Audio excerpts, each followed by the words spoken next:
Got an interesting debate here, and it's over a very public battle, this over private schools. Governor Cuomo, he's pushing a plan that would let parents get $500 tax credits for each kid that attends a private school. Now, to be eligible, annual family income would have to be below 60 grand a year. So what this translation really means is primarily you're talking about parochial schools. You're talking about whether it be for yeshiva or Catholic schools, high-end, private schools. The tuition alone would be the net take-home pay for what the barrier would be. So you're really talking more about Catholic schools. In fact, I know that Carl Dolan really has been pushing hard for this, and he and the governor actually have some consensus on this issue.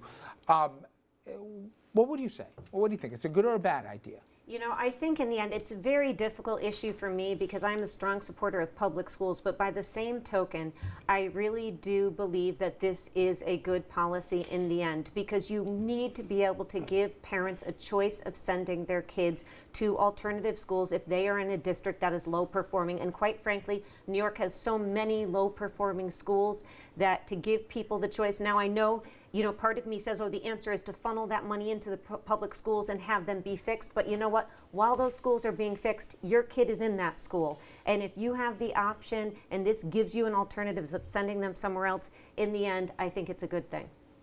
You disagree? I do. I have a couple of problems with it. I mean, I don't have any problem with the means testing and the fact that this is designed for lower income families. I applaud that. I almost feel like we're abandoning public schools by doing something like this. We're saying, okay, your public school's not good enough, so here, we'll give you some extra money. And by the way, we're giving taxpayer money. It's tax credit, so it's a savings to those individual taxpayers, but that money all comes from somewhere. And so it's basically giving taxpayer money to say, no, go to a private school or go to a religious school.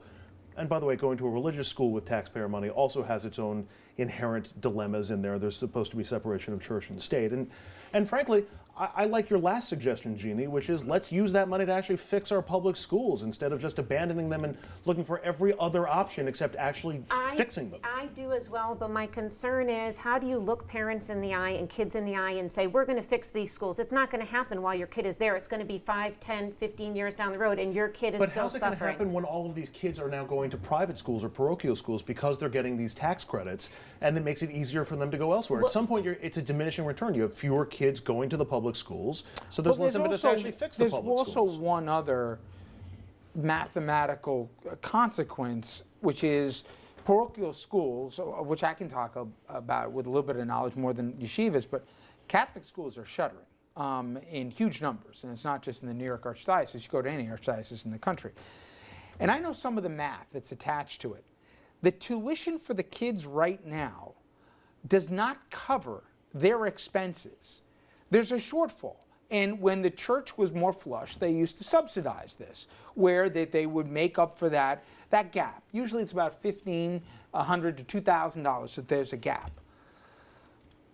I know the archdiocese basically went to the government and said, listen, we keep closing these things down, especially in a lot of the tougher areas. This is the only other alternative if these kids want to have an alternative. $500 is not paying for the whole tuition. It's helping a part of it, which closes the gap for the family and also for the school. All your points, I think, are well taken. I think the church and state one, it can't be minimized. However, at a certain point, that education, that parochial education option, will go away just about everywhere if they don't find out. And I even know $500 is even going to cover it. But if they don't figure out something here, we've already seen threatened strikes in some of the parochial schools because they're getting half to a third of what they're getting in the public, let alone in the other private school areas. If you think, Dom, I mean, we can name the St. Raymond's and all the other St. Fill in the blanks of the world. They are places of last refuge for a lot of kids here. That's putting it in the mild way. There's Mount St. Michael, there's Mount St. Ursula's. I mean, there are so many Catholic schools in the city. Richard, you already know I'm a proud graduate of the New York City public school system. With that said, and I don't mean for this to be offensive, and I love public school teachers, I would not send my dog to half of these schools that kids are being sent to. So when I hear the argument from my great colleague sitting opposite me that, what about the public school system? I've been listening to that for 30 years. Some of these kids are grown. guess what? You're going to keep throwing money at the system, and guess what? At the end of the day, because of the parents, because of the kids, because of the teachers, it's still not going to work. So if you have parents, it's not like it's somebody that's, it's not like I'm going to send my daughter to a school paying $30,000 a year tuition. If the income is capped at what you can get this tax credit, it's only $500. Only $500. What's wrong with it? Because here's the truth. What I just said about not sending my dog to some of the public schools, because everybody can't go to Stuyvesant and Bronx High School of Science. So they are opting not to send their kids. They are refusing to send their kids to public school.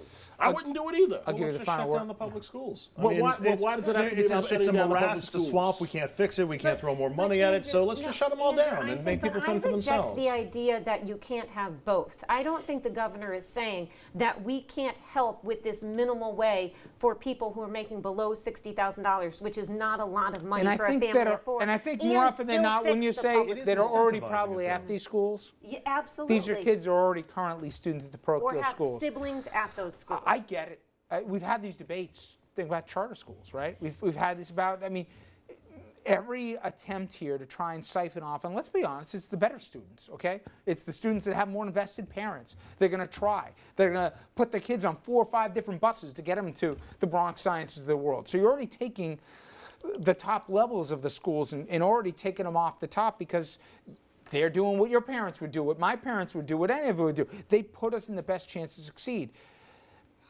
I don't know, Andrew. I just think this is a small bone to throw for somebody who's struggling for something. Can I just make a Last point. Yep. First of all, it always starts as a small bone, and then the bones get bigger, and the numbers get bigger, and that's when so you want to make the slippery slope argument, that's fine. Or I guess I'm making the slippery slope argument. The other point is that schools and educations shouldn't be a profit-making enterprise. That's one of my problems with charter schools or private schools, or even in some Well, of they're the not. parochial, But even in some none of the of them parochial are. schools. But none of them But are. when the financials worked out better and they could subsidize the students, that's nice. But it's not supposed to be a money-making enterprise. It's a public Richard, good. But I they're don't not, understand. though. They're all not-for-profit. I know you got to take a break, Yeah. but if you're running a small school and you can't pay the light bill because there's not enough money, I don't understand the rationale. It doesn't have to make a profit. It doesn't have to Yeah, break but even. to It's be a fair, on public this one good. argument, that's the only flawed argument, I think, only because by definition they're not It's for the profit. reason why people pay property taxes into their school But districts they're when they don't not- have kids in the schools. Okay, and they do. Yes, Right. yes, but by the same logic, you could say, well, I don't have any kids in the school system. I shouldn't have to pay property taxes or pay as much. I don't think the macro debate, which I think would, if I had to pick, I'd go with you. I think this is more of a micro one, and to this point, $500 a kid. Okay, but I think it's a good debate. And I want to get what your take is at home here. Certainly, teacher unions are definitely on Andrew's side on this one. So head over to Facebook and Twitter and make your opinion heard. Should parents get a tax credit if they don't want to send their kids to the public schools, but instead they want to send them to the private ones? All right, when we come back, our news quiz about Albany's corrupt politicians. We're going to test our panel, and you can play right along at home here. The winner gets a lifetime supply of turtle wax. I kid. Okay, but first, Bill de Blasio's poll numbers, they've never been lower, and now one of the mayor's biggest constituencies starting to get more than a little restless and frustrated. We're going to tell you who that is and why that is such a big problem for this guy.